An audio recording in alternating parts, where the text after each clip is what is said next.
샬롬. 오늘은 사다리와 산돌이라는 제목을 가지고 우리 주 예수 그리스도에 대한 은혜를 함께 나누도록 하겠습니다. 우리가 예수님을 산돌이라고 부릅니다. 리빙 스톤, 살아있는 돌이라는 말씀이죠. 이렇게 예수님을 산돌이라고 부른 사람이 누구냐면 베드로입니다. 베드로전서 2장 4절 이하를 보면은 사람에게는 버림받았으나 하나님께는 택하심을 입은 보배로우신 산돌이신 예수님께 나아가자라고 베드로가 이야기를 했습니다. 어떠한 근거에서 또 무엇을 염두에 두고 베드로가 예수님을 산돌이라고 이야기했는지 그것을 한번 우리가 이해해 봄으로써 오늘 우리 복음을 좀 더 이해할 수 있다고 생각을 합니다. 그 말씀을 이해하기 위해서는 우리가 구약 성경으로 돌아가 봐야 됩니다. 구약 성경에 그 야곱에 관한 이야기에서 이 산돌에 대한 단서를, 예수 그리스도에 대한 단서를 찾을 수가 있습니다. 여러분은 야곱이 하늘에서 자다가 하늘에서 이 사다리로 천사들이 왔다 갔다 하는 오르락내리락 하는 모습을 기록한 구절이 있는 거 잘 아실 것입니다. 창세기 28장에 나오는데 거기에 산돌에 대한 의미에 대한 단서가 담겨 있습니다. 제가 한번 읽어보겠습니다. 28장, 창세기 28장 10절에서 15절의 말씀입니다. 야곱이 부엘세바에서 떠나 하란으로 향하여 가더니 한 곳에 이르러는 해가 진지라. 거기서 유숙하려고 그곳에 한 돌을 가져다가 베개로 삼고 거기에 누워서 자더니 꿈에 본즉 사닥다리가 땅 위에 서 있는데 그 꼭대기가 하늘에 닿았고 또 본즉 하나님의 사자들이 그 위에서 오르락내리락 하고 또 본즉 여호와께서 그 위에서 서 이르시되 나는 여호와니 너의 조부 아브라함의 하나님이요 이삭의 하나님이라. 내가 누워있는 땅을 내가 너와 내 자손에게 주리니 내 자손이 땅에 티끌같이 되어 내가 서쪽과 동쪽과 북쪽과 남쪽으로 퍼져 나갈지며 땅의 모든 족속이 너와 내 자손으로 말미암아 복을 받으리라. 내가 너와 함께 있어 내가 어디로 가든지 너를 지키며 너를 이끌어 이 땅으로 돌아오게 할지라. 내가 내게 허락한 것을 다 이루기까지 너를 떠나지 아니하리라 하신지라. 자, 이 말에서 베드로가 얘기한 산돌에 대한 단서를 발견할 수가 있습니다. 먼저 이 구절을 좀 설명을 해드리겠습니다. 야곱은 자신의 욕심과 또 잘못으로 인해서 형 에서와 불화를 겪게 되죠. 그리고 이제 생명의 위협을 느끼며 형으로부터 다급히 도망을 가야 했습니다. 그런데 이제 그렇게 떠난 야곱이 나중에는 큰 거부가 되었습니다. 후에 32장 10절을 보면은 야곱이 다음과 같이 고백합니다. 나는 주께서 주의 종에게 베푸신 모든 은총과 모든 진실하심을 조금도 감당할 수 없사오나 내가 내 지팡이만 가지고 이 요단을 건넜더니 지금은 2때나 이루었나이다라고 기록하고 있죠. 후에 야곱의 고백에서도 보듯이 야곱은 생명의 위협 가운데 지팡이 하나만 들고 도망치듯 떠나야만 했습니다. 그 떠나서 도망을 치는 와중에 오늘 이 28장에 있는 이 꿈을 꾸게 됩니다. 하룻밤을 이제 쉬기 위해서 돌 하나를 가지고 왔죠. 이제 베개로 삼기 위해서입니다. 불편하지만 그렇게 해서 잠을 청해야 했습니다. 그리고 잠든 가운데 꿈을 꾸는데 꿈에서 바로 그 유명한 사다리를 보게 되는 거죠. 이 사다리는 거대한 사다리였습니다. 하늘과 땅에 걸쳐 있었죠. 먼저 우리가 이해해야 될 것은 이 사다리가 무엇인지 또 무엇을 의미하는지를 먼저 보아야 합니다. 결론부터 먼저 말씀을 드려야 될 텐데 이 야곱의 사다리는 우리 예수님의 십자가의 사역을 의미합니다. 그것을 조금만 이따가 더 살펴보도록 하겠고, 여기서 야곱이 잠을 청하죠. 이 잠은 사실 죽음을 의미합니다. 우리도 죽는다라는 직설적인 표현 대신에 잠을 잔다라고 표현하죠. 긴 잠을, 깨어날 수 없는 잠을 잔다고 볼 수 있습니다. 나중에 야곱은 자신이 잠들었던 이 곳을 베델이라고 칭합니다. 베델이라는 말은 베이테, 하나님의 집이라는 뜻입니다. 하나님의 집이라는 말은 다름 아닌 성전, 템플, 성전을 구약에서는 베델, 하나님의 집이라고 합니다. 그런데 우리 주님이 어디서 돌아가셨는지 예루살렘에서 돌아가셨습니다. 예루살렘은 어떤 곳이죠? 그렇죠. 성전이 있는 곳입니다. 즉 성전이 있는 예루살렘에서 예수님이 십자가에 매달리게 되신 것이죠. 그리고 예수님이 돌아가신 다음에 어떤 장례 절차가 있었는지 우리가 성경에 잘 알고 있습니다. 예수님이 큰 그 요셉이 준비해 놓았던, 아리마대 요셉이 준비해 놓았던 그 무덤에 안치가 되었는데, 그 무덤 안에는 이렇게 누울 수 있도록, 시체를 안치할 수 있도록 큰 돌판이 있었습니다. 이해가 되시죠? 따라서 야곱이 돌을 베고 누웠다고 하는 것은 마치 예수님이 십자가에서 돌아가신 다음에 그 무덤 안에 돌 위에 안치되었다라는 것을 의미한다고 생각할 수가 있습니다. 또한 예수님이 돌 무덤에 안치된 다음에 어떻게 했냐면은 대스 사람들이 요청을 해서, 빌라도 요청을 해서 돌 문으로 이렇게 막아버렸죠. 이렇듯 돌은 사실 죽음을 의미한다라고 얘기할 수 있습니다. 그렇게 돌이라는 죽음을 베고 야곱이 잠이 들었습니다. 죽음 가운데 지금 무엇인가를 보는 것입니다. 하나님은 이 잠들어 있는 마치 이제 내 인생은 끝났다라고 생각하고 두려움 가운데 있던 이 야곱에게 이 거대한 하늘과 땅이 연결되어 있는 이 사다리를 계시하신 것입니다.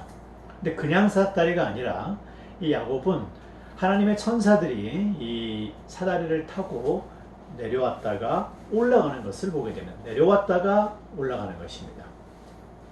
자, 무엇이 여러분 떠오르십니까? 그렇습니다. 이 모습은 우리 주님이 이 땅에 내려오셨다가 올라가신, 그렇죠? 우리 주님의 오심과 부활을 의미합니다. 천사들이 사다리를 타고 내려오는 모습은 예수님이 마치 우리를 위하여 하늘에서 내려오신 모습을 의미합니다. 여기서 잠시 이 사다리, 영어로 레더라고 하죠. 이 어원을 잠시 좀 알아볼 필요가 있습니다. 이 이사야 57장 14절에 다음과 같은 말이 있습니다. 내가 말한다.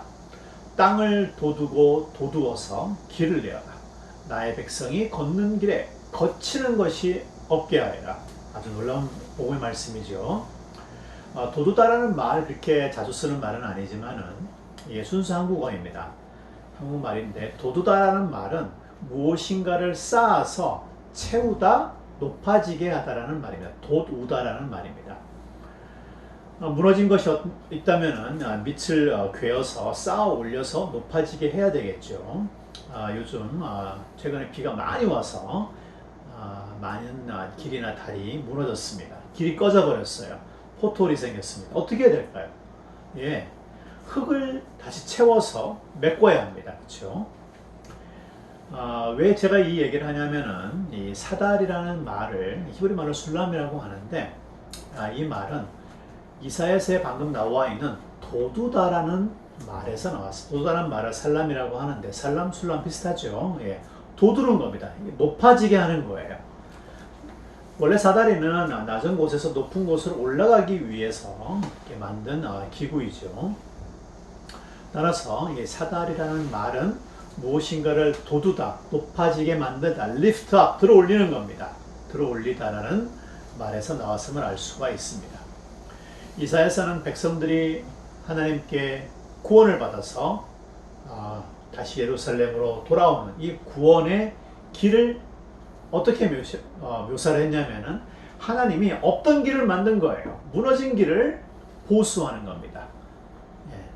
산은 낮아지게 하고 계곡은 도두어서 시온의 대로를 만드는 모습을 이사야가 말하는 거죠. 없던 길을 만드는 겁니다. 깨어지고 망가진 길을 보수하는 것입니다. 사랑하는 성도 여러분, 사실 우리의 구원의 길도 이와 같습니다. 예수님이 십자가에서 사다리 들어 올려짐을 통해서 우리의 구원의 길이 마련이 된 겁니다. 중간에 끊어진 길을 예수님이 이 땅에서 돌아가셨다가 하늘로 올라가심으로 부활을 통해서 바로 우리에게 그 구원의 길이 제공이 된 것입니다. 아멘. 우리가 우리 주님의 매달리심을 통해서 우리의 죄가 사해지고 구원을 받게 된 것입니다. 바로 이 부분을 사실 예수님이 직접 언급하셨습니다. 여러분 기억하시게 되면은 기억해 보세요. 요한복음 15장 1절의 말씀이에요. 또 이르시되 진실로 진실로 내가 너에게 이르노니 하늘이 열리고 하나님의 사자들이 인자 위에서 오르락 내리락 하는 것을 보리라라고 말씀하셨습니다. 바로 야곱이 본 그 사다리가 바로 예수님의 오심과 십자가에서의 죽으심과 부활하심을 의미하는 것을 의미한다고 예수님이 최종적으로 결론을 내어주신 겁니다. 이전에 예수님께서는 당신의 제자가 될 나다나엘에게 다음과 같이 말씀하셨습니다. 너는 나의 오심과 승천을 직접 보게 될 거라고 말씀하셨어요. 하늘에서 내려온 자, 인자, 예수님 외에 하늘에서 하늘로 다시 올라간 자가 없다라고 나다나엘에게 말씀하셨죠. 이처럼 야곱이 천사들이 사다리를 타고 내려갔다가 올라가는 것을 보는 것은 다름 아닌 우리 주 예수님의 이 땅에 오심과 부활하심과 승천을 의미하게 된 것입니다. 주님은 다시 부활하여 하늘에 올라갈 것을 미리 말씀해 주셨습니다. 또 구약에 야곱의 사다리가 그것을 미리 예표하고 있고요. 예수님은 무덤에서 부활하시고 그 돌문을 그 죽음을 여시고 무덤에서 나오셨습니다. 그 결과 고난과 죽음을 뜻하던 이 돌은 원래 죽은 것이죠. 데드 스톤이에요. 이 돌은 이제 승리와 부활 그리고 축복의 상징인 살아있는 산돌, 리빙 스톤, 즉 예수님이 된 것입니다. 아멘. 바로 이러한 이유 때문에 야곱은 28장을 보면은 자신이 베고 누웠던 그 돌을 우리가 당신은 이해할 수 없지만 지금은 너무 분명히 이해해야 합니다. 이 돌을 거룩하게 구별하면 알 수가 있습니다. 이 돌이 그냥 돌이 아니다 이거죠. 그러니까 리빙스톤이라 이겁니다. 예수 그리스도가 이거죠. 28장 18절을 보면은 야곱이 아침에 일찍 일어나서 자신이 베개로 삼았던 돌을 가져다가 기둥으로 세우고 그 위에 기름을 붓습니다. 도대체 무슨 짓을 한 걸까요? 왜 기름을 부은 것일까요? 여러분 이게 굉장히 중요한 구절이에요. 이게요. 왜 그러냐면은 이곳이 성경에서 처음으로 기름을 붓다라는 표현이 처음으로 사용된 곳입니다. 야곱이 꿈에서 사다리를 보고 자기가 배웠던 이 돌에다가 기름을 붓습니다. 여러분 기름을 붓다라는 말이 여러분 다 아시는 단, 이 바로 메시아입니다. 메시아 또는 그리스도라는 말이 바로 여기서 유래했습니다. 그리스도, 메시아라는 말은 히브리어든 헬라어든 이게 기름을 붓다라는 말입니다. 이게 수동태인데 기름 부음을 받다라는 말이에요. 바로 그 단어가 여기에 처음 사용된 것입니다. 야곱이 그 돌에다가 기름을 부은 것은 그 돌이 이제는 리빙스톤이 됐다고 말씀했지 않았습니까? 리빙스톤, 거기에 기름을 부었다고 하는 것은 그 돌이 바로 기름 부은 자, 바로 예수 그리스도라는 의미입니다. 할렐루야. 사람에게는 버림받아 되었으나 바로 그러한 이유 때문에 베드로가 우리 예수님을 산돌이라고 부른 것입니다. 야곱이 기름을 부었던 바로 그 돌, 이제 죽음의 돌이 아닌 산돌이 되었다는 것입니다. 사람에게는 버림받았으나 하나님께는 택하심을 입은 보배로운 산돌이신 예수님께 나아가라. 너희도 산돌같이, 리빙스톤같이, 예수님같이 신령한 집으로 세워지고 예수 그리스도로 말미암아 하나님이 기쁘게 받으실 신령한 제사를 드릴 거룩한 제사장이 될지라라고 베드로가 우리에게 가르치고 있습니다. 자, 이제 마지막으로 마무리를 짓겠습니다. 이제 이곳에서 야곱이 다음과 같이 서원합니다. 이 야곱의 서원은, 맹세는 사실 우리 그리스도인들의 고백입니다. 한번 들어보실까요? 28장 20절부터입니다. 야곱이 서원하여 이르되 하나님이 나와 함께 계셔서 내가 가는 이 길에 나를 지키시고 먹을 떡과 입을 옷을 주시고 내가 평안히 아버지의 집으로 돌아가게 하시오면 여호와께서는 나의 하나님이 되실 것이요 내가 기둥으로 세운 이 돌이 하나님의 집이 될 것이요 하나님께서 내게 주신 모든 것에서 10분의 1을 내가 반드시 하나님께 드리겠나이다 하였더라. 야곱은 단지 지팡이 하나만 들고 도망치듯 집을 나왔습니다. 하지만 우리가 알듯이 후에 큰 축복을 받았습니다. 마찬가지로 산돌이 되신, 리빙스톤이 되신 예수님을 믿는 우리에게는 야곱의 고백처럼 주님이 나와 함께 계시면 임마누엘이죠. 임마누엘로 함께 계시고 내가 가는 우리의 이 길에서 나를 지키시고 먹을 떡과 입을 옷을 주시고 내가 평안히 아버지의 집, 천국이죠. 궁극적으로 돌아가게 하시면 여호와 하나님이 나의 하나님이 되신다는 것입니다. 우리가 주님께 드리는 이 11조는 바로 이러한 축복과 약속을 우리에게 상기시켜 드립니다. 감사함으로 드리는 겁니다. 주님이 나와 임마누엘로 함께 계시며 죽음에서 부활하여 산돌, 더 이상 죽은 돌이 아닌 산돌이 되셨음을 의미하는 것입니다. 야곱이 단지 꿈속에서 흐릿하게 주님을 보았다면 우리에게는 십자가에서 부활하신 예수님이 생생히 살아계셔서 하늘에서 증거하십니다. 비록 지팡이 하나만 가지고 도망치듯 나왔지만 주의 약속과 은혜 가운데 큰 민족을 이룬 야곱처럼 현재 우리 역시 아무것도 없다 하더라도 산돌이신 예수 그리스도를 통해 주님께서 여러분을 두 그룹이나 큰 민족으로 성장시키시며 축복하시기를 예수님의 이름으로 축복합니다. 다음 주에 뵙겠습니다. 샬롬.